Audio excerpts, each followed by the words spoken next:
At dinner, as Julie brought Tim more macaroni and cheese and I wiped ketchup off Will's face, I asked her if we could talk later. A few minutes after the boys had gone to bed. "Sure, baby. What's going on?" She smiled across the room at me. "Details later." I smiled back, looking at the boys. It was about 8:30 after Tim and Will had washed up, put on their pajamas, and read Goodnight Moon to them for the 300th time. Julie and I were able to sit together in the living room. I brought out a couple glasses and poured us some wine. "You know how much I love you, don't you?" Julie smiled and squeezed my hand gently. "Of course, baby, and I love you. We're both very lucky." "Okay, so, listen. Just please, please listen to me, okay? Let me tell you everything before you start so I can really explain." She nodded curiously. "I want to have a mistress." Julie's jaw dropped and I could see she was about to say something, so I hurried on. "Please let me finish. Not exactly a mistress, just someone I'll have sex with. This is Andrea Walden, the new assistant in Edward's office.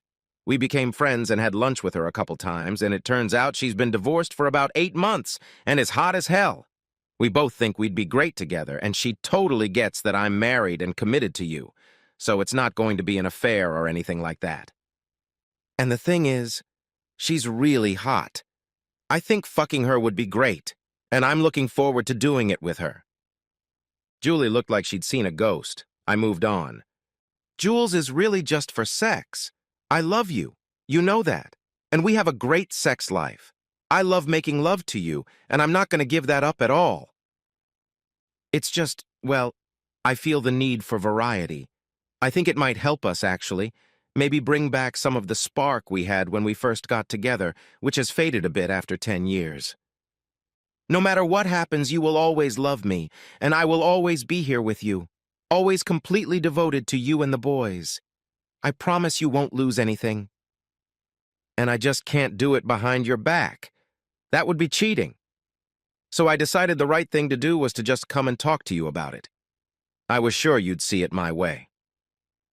I sat down. "So, honey, what do you think?" I've never seen Julie more confused. She looked shocked and disoriented, and I waited while she tried to think of what to say. "Dan, is this one of your jokes? You know, is your joke dumb?" Julie was referring to a frequent occurrence in our marriage, times when she couldn't read my facial expression. I honed my poker face when I was younger and actually won a lot of money playing poker in college. So it's kind of a mystery between us. She can't always tell if I'm angry, if I'm happy, if I'm joking. "Not at all, Julie. I'm dead serious." "Well, wait, have you, been with her?" "No, honey, I would never do that. I had to talk to you first, but she and I are looking forward to spending Saturday afternoon together. I'm going to blow her brains out."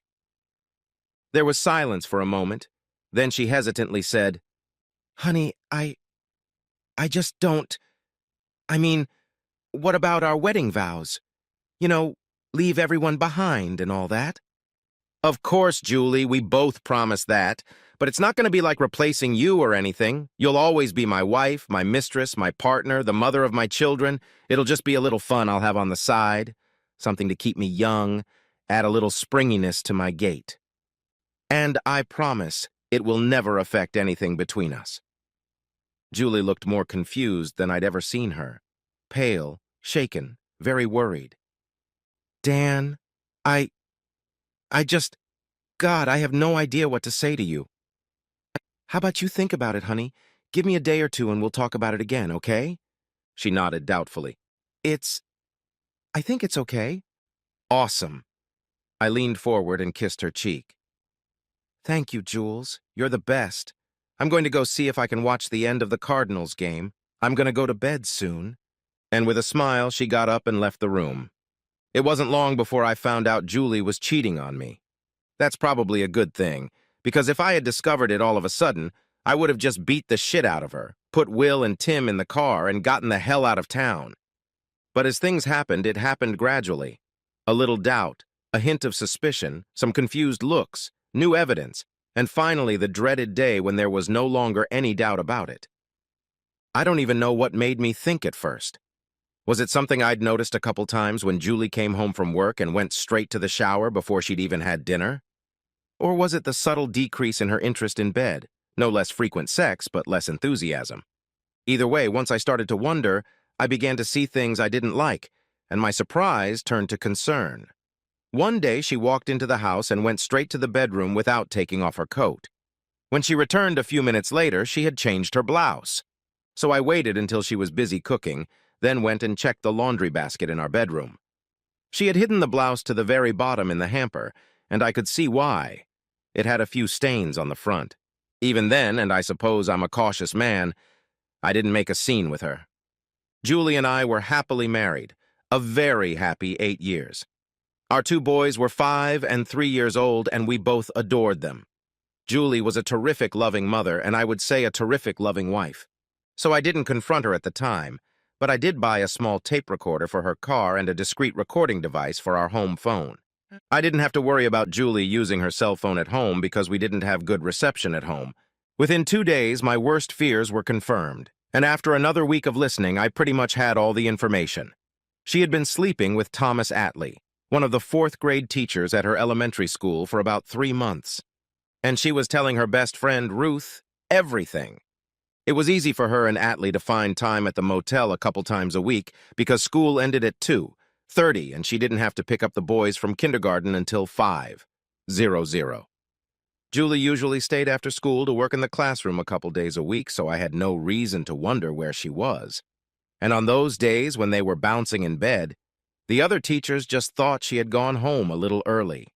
From phone conversations between Ruth and Julie, it appeared that Atlee was stalking her, though she wasn't grooming him too hard. About 2 months after he started flirting with Julie, he got into her pants. They'd been having regular fun ever since, and there was no sign of it ending. And the excuses Julie gave Ruth for her behavior were classic. All the silly excuses I suppose cheaters have used since time immemorial. It's not about Dan, Ruth, you know that. I adore him, and we have a great sex life. It's just, I don't know, something I need. Just for me, like a secret hot fudge sundae. What I do will never hurt him. Dan knows how much I love him, and we make love now as much as we ever have. In fact, I'm sure of it. There's no way Dan can say I'm depriving him of anything. First of all, it's just sex with Thomas. It's hot, very hot. But it's just cool.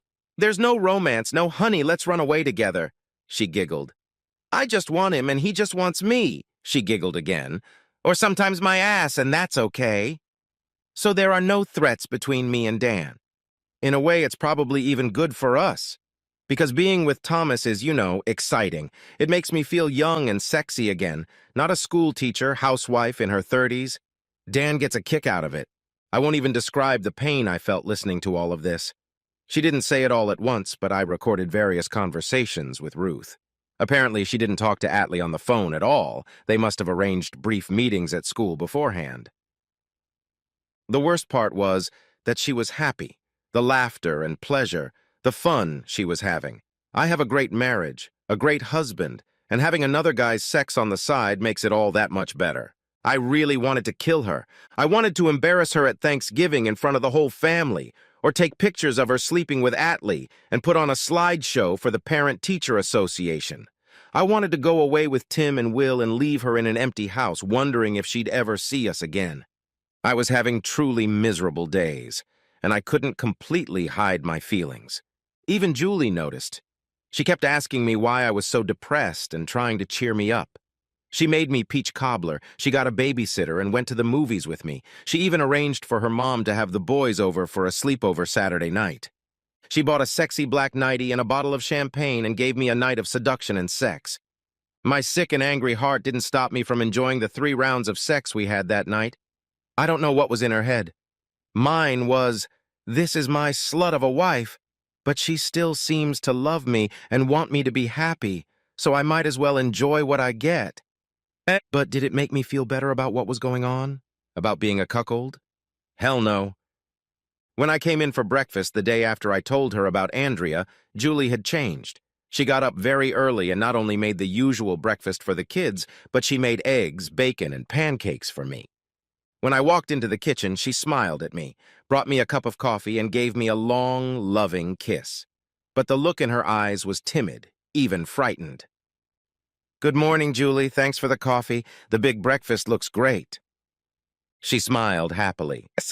"Oh, I just thought you needed to get a little healthier. I don't want you to waste your energy on anything." I thought she was going to go upstairs and get the boys out of bed, but instead she plopped on my lap and wrapped her arms around my neck. "Got some time? I think you might like what's under that shirt." I opened it and found her naked underneath. Without saying a word, I took her in my arms and made my way to the couch in the living room, where I laid her on her back and pulled down my pants. I figured this had to be the first weekday morning sex we'd had in years, probably since we'd had boys.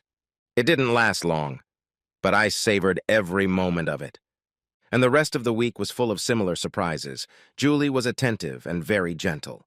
She made sure we made love every night, although for me, torn between my love for her and my rage, it felt like a hookup. Outside the bedroom, she was no less committed. Dinners were delicious. She did more than her best to take care of Will and Tim, and in every way I was treated like a king. Obviously, she was scared to death. I didn't bring Andrea up again, expecting Julie to mention it, and if not, Saturday would bring it. When the weekend came, her plan quickly became clear. Julie let me sleep an extra hour, fighting off the boys when they wanted to come in and jump on our bed. By the time I went downstairs for coffee, Will and Tim were already with Arlene, their favorite babysitter. Julie smiled at me, fed me another great breakfast, then dragged me back to the bedroom. Apparently her intention was to fuck me half to death so I couldn't have sex with Andrea, and I let her do it. So she was very shocked and displeased when I showed up downstairs at 12:30, all shaved, showered, and dressed for the date, with my car keys in my hand. "I should be back around 16:30, babe," I said cheerfully, and she looked at me anxiously. But Dan, I thought well, after this morning—" She smiled at me. "You wouldn't be. Going to see Andrea today." I grinned. "Yeah, baby, I don't think we're going to have any fun tonight, Andrea and I. But we made a date to get together, and it would be rude of me to cancel it. We'll probably just have lunch or maybe chat for a while, I don't know." And with those words, I kissed her and headed for the door. I had lunch at Dominic's, where I found the sports page, and then went to see an action movie that I knew Julie wouldn't be interested in. I got home by 4:00 or so. Julie looked up from the Candyland game she was playing with the boys and looked at me reproachfully but said nothing. I could tell she was crying. I was a little surprised that Julie didn't talk to me more about my plan to take Andrea as a mistress, but I knew from her phone conversations with Ruth that she was completely confused. "How can he even think about screwing someone else? Don't I give him all the love he wants and more?" Ruth laughed. "Says the girl who slept with Thomas Atlee for 3 months. How is that any different? Wouldn't Dan say he gave you everything you wanted?" Julie whimpered. I know, but it was, I don't know, harmless. You know, casual sex. It didn't mean anything. It was just for fun." "But if Dan starts having sex with Andrea, he said she was incredibly hot. What if he chose her over me? We've been together 10 years. How can I compete with someone so young?" Ruth didn't let her off the hook. "You mean like Dan can't compete with Thomas?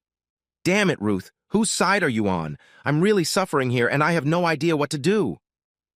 All right, dear," Ruth said soothingly. "Of course I'm on your side. But you must see that what Dan plans to do is pretty much the same as what you're doing." "I know," Julie said sullenly.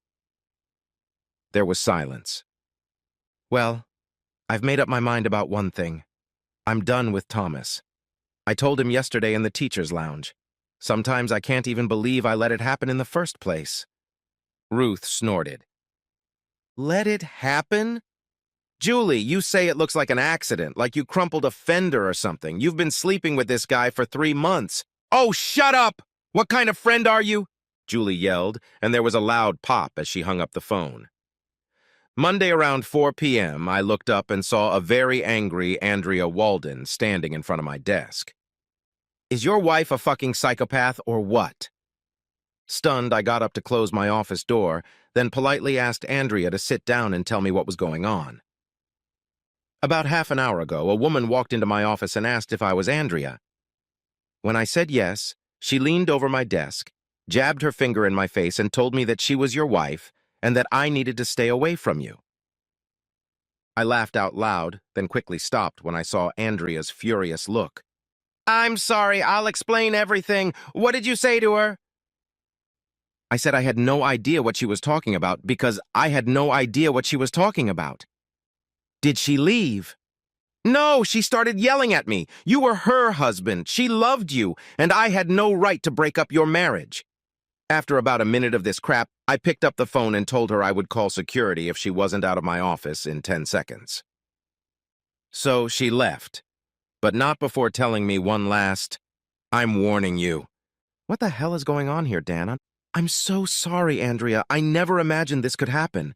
I quickly informed her that I had discovered Julie was cheating on me, and before I could continue, she interrupted me. So what the hell are you playing at? Why don't you just dump the bitch and get on with your life? I sighed. This is a hard one. My parents split up when I was a kid, and it was a terrible time. My mom moved far away. We had to start at a new school. We hardly ever saw my dad. Just trust me, it sucks, and I really don't want to do it with Will and Tim, not if there's a way to avoid it. And then, well, simply put, I still love that stupid girl. She was a selfish little fool, but I know she loves me.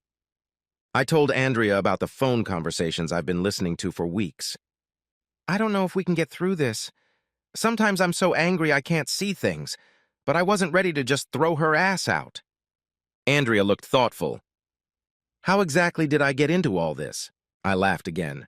Please forgive me. I decided to shake her a little. Last week I told Julie that we were going to start an affair. What kind?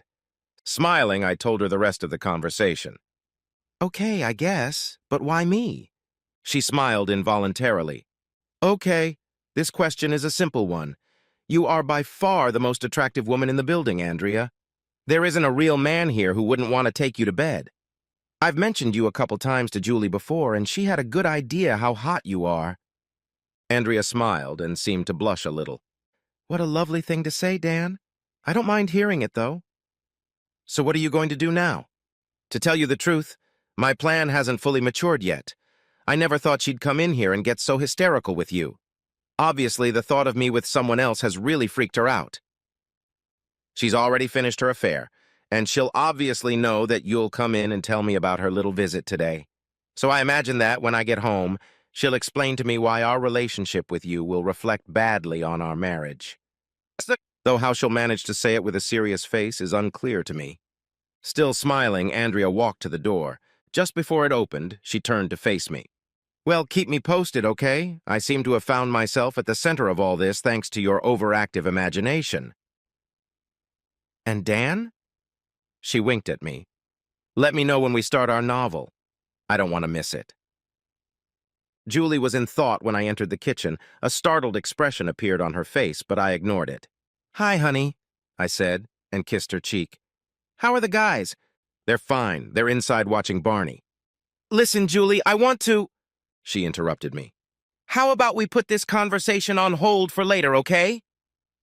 A couple hours later, when I turned off the lights in the boys' room and stepped out into the hallway, I was met by Julie, dressed in the sexiest of nightgowns, and with a determined look on her face.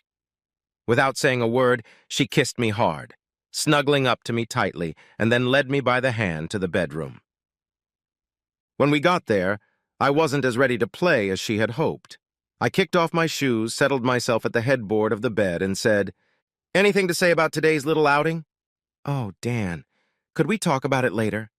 She slid down beside me and started kissing my neck while she tried to get into my pants with one hand.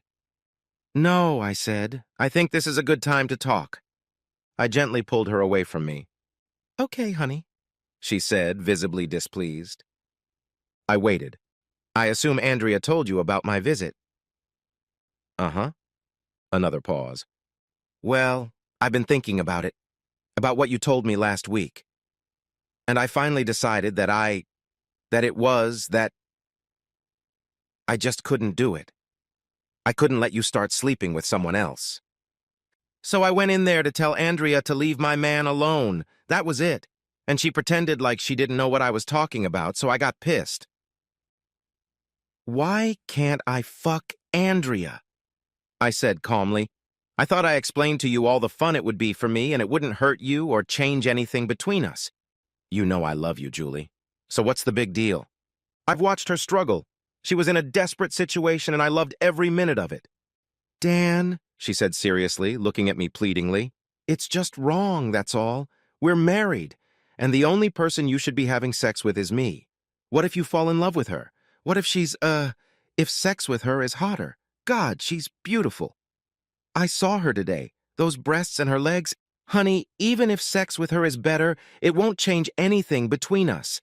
We have kids and a whole life to live together. I just don't understand what you're worried about. With a smile, I brushed off some of the apologies I had heard her make to Ruth on the phone weeks earlier. First of all, it's just sex. It's going to be hot, very hot, but it's just cool. No romance, no honey, let's run away together. I just want her, and she just wants me, so there's no threat between me and you. In a way, it's probably even good for us, because dating Andrea will be exciting. It'll make me feel young and sexy again, not like a father in his 30s, and you'll only benefit from it.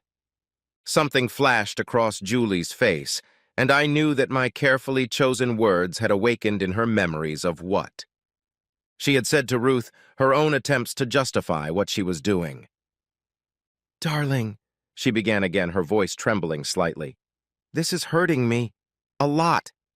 I need to know that your wonderful love is just for me, that I don't have to compete with another woman. It's the only way I can feel safe with you. We made a promise to each other the day we took our vows, a promise of fidelity, and I need you to keep that promise. I looked at her intently and she couldn't hold my eyes. You lying, hypocritical bitch. What if I go ahead? If I have an affair with Andrea?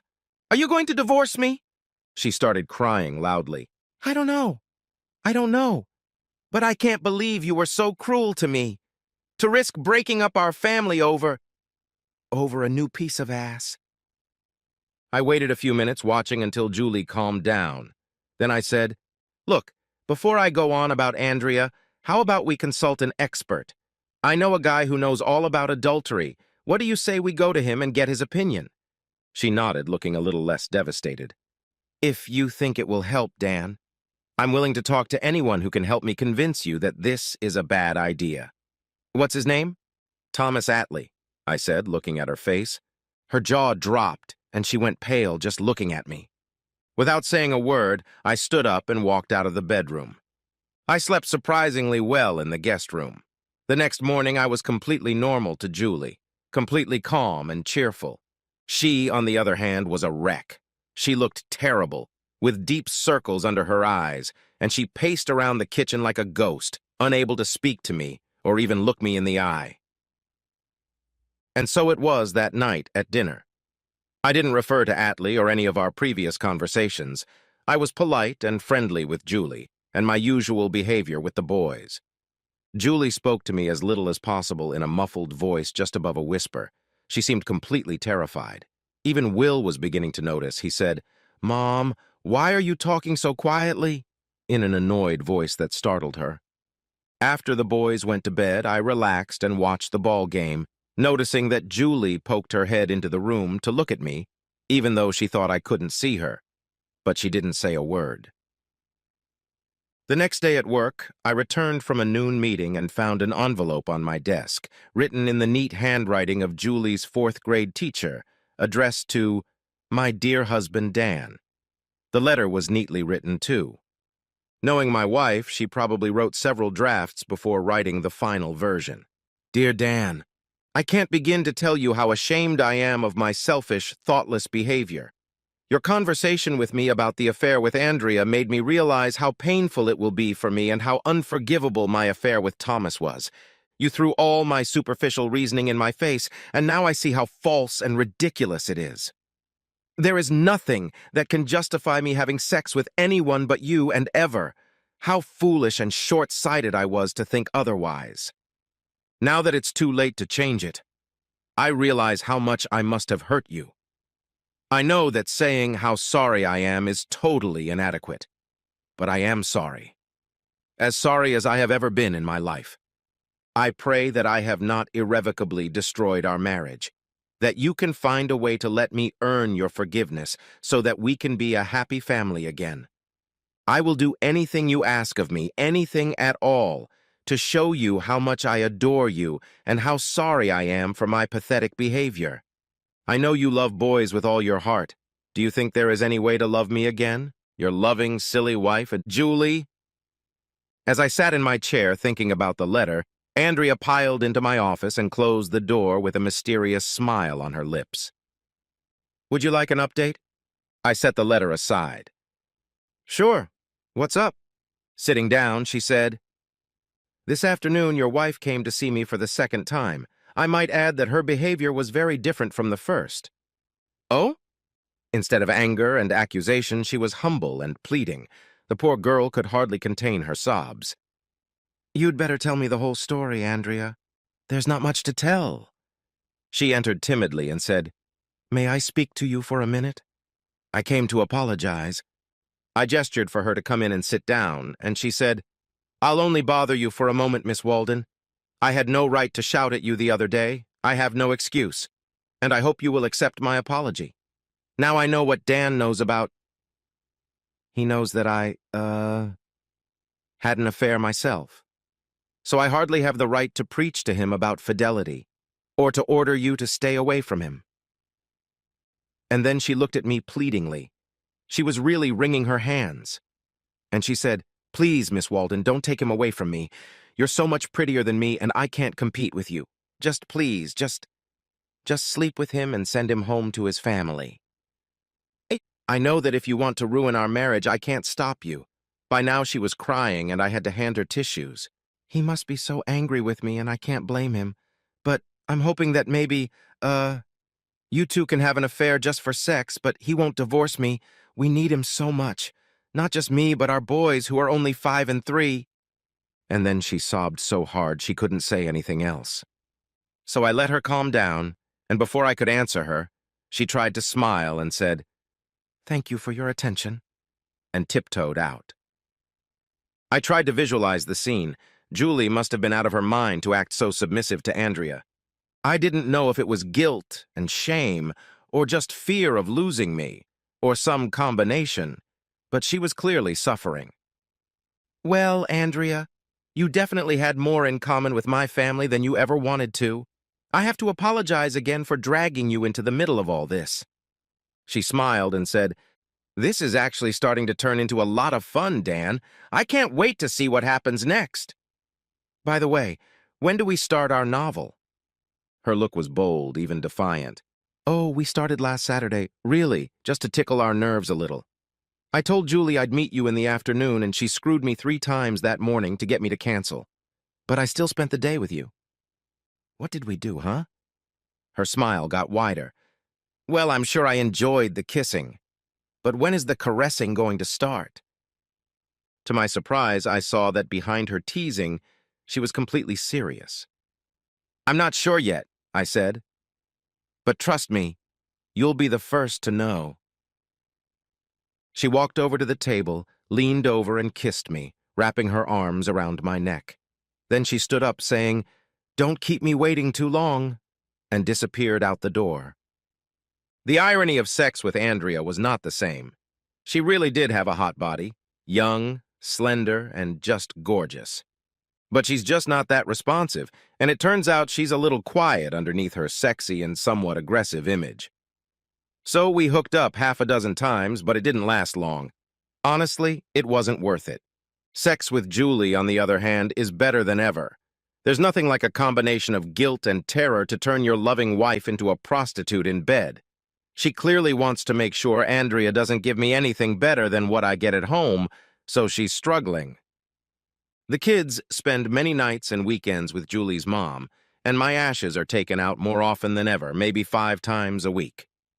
There are some special treats. Some new negligées that she looks fantastic in, a bubble bath, and a massage for one night. Julie doesn't know anything about what I did to Andrea. She's clearly too scared to ask. And I'm not going to tell her it's not that great. I'm just going to let her keep working to please me. I'm not too mad at her, but I have to tell you, there's nothing like seeing your wife just kill herself to keep you happy, in and out of bed. to make you feel like she's probably worth keeping. First of all, she knows she's still on probation, and I'm in no hurry to change that.